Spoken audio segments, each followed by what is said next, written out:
Well, hello, everyone out there in YouTube land. I hope you all are doing awesome and you're doing well in everything that you've got going on.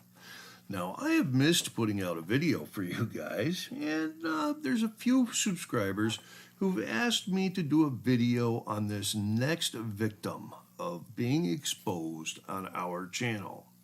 Now, this next expose is on a particularly vile human being who abuses everyone else's rights in the pursuit of his own alleged First Amendment rights.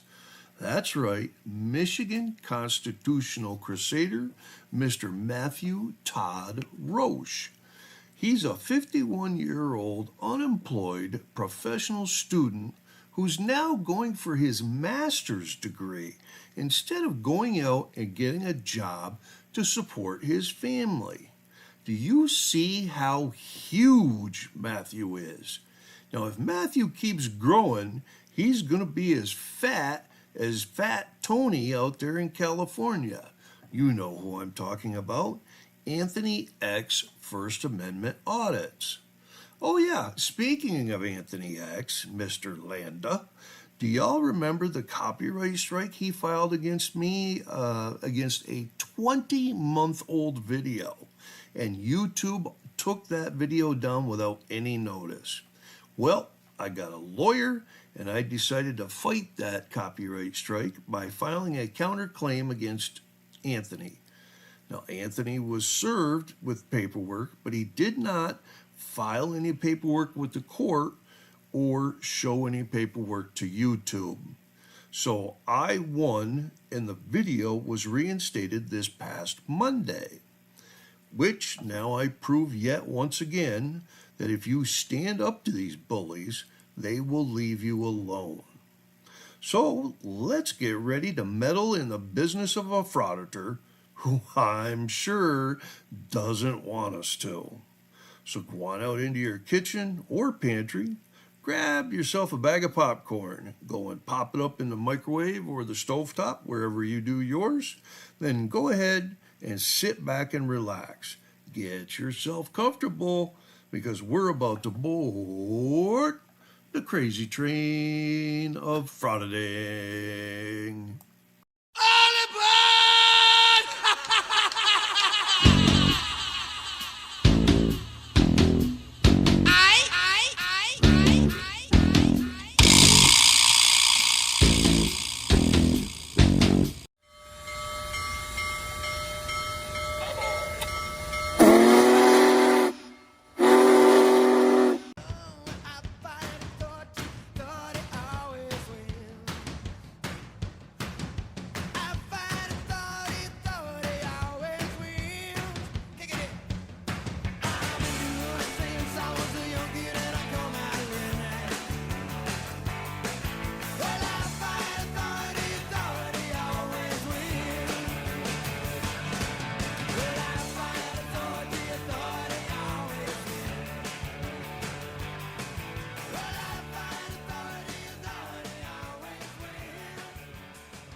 Well, all right, ladies and gentlemen, welcome back. Now, Matthew, a.k.a. Rodeo, and I have no clue where that comes from or why that would be his nickname.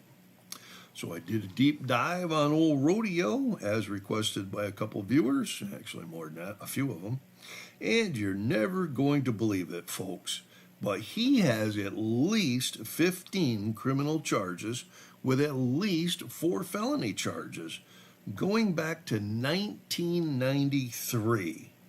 He's not one of our bigger violators of the law, but he's got 15 charges. That's quite a few. So let's dive right into this information right now. All right, first arrest I have on Matthew, old Rodeo, coming back in 1993, and I got this information from a news article on him, I believe it was. Now, it says he was sentenced to 3 years probation and 103 days in jail for arson. And this is where he dropped two people off who started a fire at a residence, and then he picked them back up. So he's a good boy for about 6 years, and then in June of 1999, he picked up two charges: habitual criminal, a second felony. So I'm going to guess that 1993 charge was a felony. And then he got charged with checks without account or without sufficient funds. And he was found guilty of these charges, so he picked up his second felony. He was guilty and given 3 years probation and with two other cases, which is going to be up above here. In 10/15 of 99, he picked up two more charges, which is 2 counts of habitual criminal of a second felony. He was found guilty on both charges. He was given 3 years probation, and that's going to be with the two other cases that he's got going on there. Now, it appears, I'm not 100% sure, that his probation was canceled and he was sentenced to 3 years in prison from 2000 to 2003. I have not had a chance to get a hold of Michigan Corrections to find out if that is true or not. That came from the paperwork from the court. Just it looks like that, he had a violation and the probation got canceled and he was sentenced to 3 years in prison. We go ahead to 2000, which I find hard that he got 3 years in prison if he's got a charge in 2000, unless he got this before he went in. He got a charge out of Lucas County, which was Sylvania Municipal Court, for passing a bad check, again, a misdemeanor. And there's absolutely nothing there for a disposition on what happened. We go ahead to March 12th of 21. He picked up two charges. That's going to be schools. Actually picked up 3 charges. I'm sorry. He got disturbing schools, which was a misdemeanor, out of Holly, Oakland County, Michigan. He picked up schools, person create disturbance, leave premises upon request. And then he got a resisting or obstructing, oppose or interfere with an officer. The bottom 2 charges were he was acquitted at a jury trial, but the top charge, disturbing schools, he was found guilty during the trial. He was given 30 days in jail suspended, 1 year probation, and $790 in fine and court fees. And it looks like in January of 24, he had not paid those the fees for the court, so they found him guilty of a probation violation, and it looks like he was sentenced to 30 days in jail. That's that's the way the court paperwork looks. We go ahead to May of 2021. He was arrested for disorderly conduct or loitering, and that was in Pontiac, Oakland County. He was found guilty of that charge, given a $650 fine and court fees. He's got a January 31, 2024. He was arrested for disturbing the peace. I added that to the mugshot photo because it says charges unknown, and I happen to know what the charges were out of Oakland County there. And he is still going through court for that charge. That one hasn't been finished yet. In February of 2024, he picked up an assault and battery charge out of Kent County, Michigan. Now, the weird part of this is when I go to Kent County, Michigan website, it looks weird. It almost looks like the charge he's got 2 different booking dates. One of them is going to be 12/15/2023. It gives his inmate number there, said he had a $100 bond. And then he was booked again on 2/13/2024, and his same inmate number there. So I'm not sure if he got originally charged, violated some kind of release and got booked again, or what happened on that charge right there. That's a weird one. I don't know. I'll leave it alone and let you guys decide what happened, or maybe somebody in Michigan knows more than I do. Now, in February also of 2024, he picked up a prohibited zone, improper parking, out of Royal Oak, Oakland County, Michigan, and he pled guilty, was given a $95 fine and fee. And then in September of 2024, he was in Mount Carmel, I'm sorry, folks, in Wabash County, Illinois. And he and frickin' media, Stephen Jones, were screwing around in a highly edited video to make themselves look like they didn't do anything wrong. The police came along and arrested them for false alarm, complaint to 911, which is a felony, false report to a public safety agency, which was a misdemeanor, and disorderly conduct, which was a misdemeanor. And they went to court, and interestingly enough, both of these guys who are high-class frauditors that, are making so much money doing this, both of them, which is going to be Matthew and Stephen Jones, they were assigned public defenders on 10/28/24. Now, their next court date is going to be early next week on 11/12/24. We'll have to keep track and see what's going on there and what happens to them. Probably nothing. It'll just be continued and all that.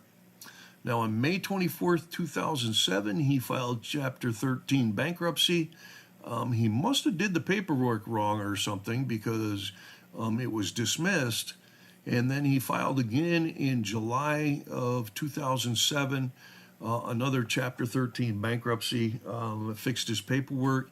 And that one said dismissed too. Now, I don't know if that means that the case was dismissed or if the debt was dismissed. And then in 2021, I've got to hand it to Mr. Roche. He got himself arrested by a chief in the Corona, Michigan Police Department. Turned out it was an illegal arrest, and Matthew sued, and he won. He got $95,000 in the settlement. We go up here. Matthew, he's from Owasso, Michigan. A newspaper article on him that I read said he had convictions for arson, possession of a weapon in a school zone, which would be very interesting if it was a handgun, because, he's got felonies in his past. So I don't know what that weapon could have been, unless it was that. I don't know. It'd be interesting. Retail fraud, drunken driving, I did not find. Driving while suspended, I did not find. Larceny and check fraud, we did find both of those. He's a pretty smart fella. He's got a bachelor's degree in business management from Northwood University. Said it took him 9 years to get it, though, but then again, maybe he was going part-time for a while or something like that. Got a bunch of email addresses for him there, which I'll have to block out which company it's there with, so I don't violate YouTube policies. And then he's got a Facebook page. And I can't show that either because then that would, violate YouTube's policies on privacy. We don't want to do that. And that, ladies and gentlemen, is all I found on the Michigan Constitutional Crusader, Matthew, a.k.a. Rodeo. I hope you all liked the video. If you did and you're not a subscriber yet, please give us a try and hit the bell there, and then make sure the all button is touched, so that way you'll get notified of all the new videos. You know I love the thumbs up button, so please hit that thumbs up icon so I can gauge how much you folks liked this video. Please comment down below on what you think of the seriously obese professional student, Michigan Constitutional Crusader. I have been asked several times about his son, who goes frauditing with him. And I honestly have never watched a video from the channel Tater Tot Press, who is his son. Hasn't put out a video in like 5 months though. So maybe he grew up and realized all of this, nonsense isn't really worth it, but his dad is still at it. Have you ever heard Matthew call his son Dakota?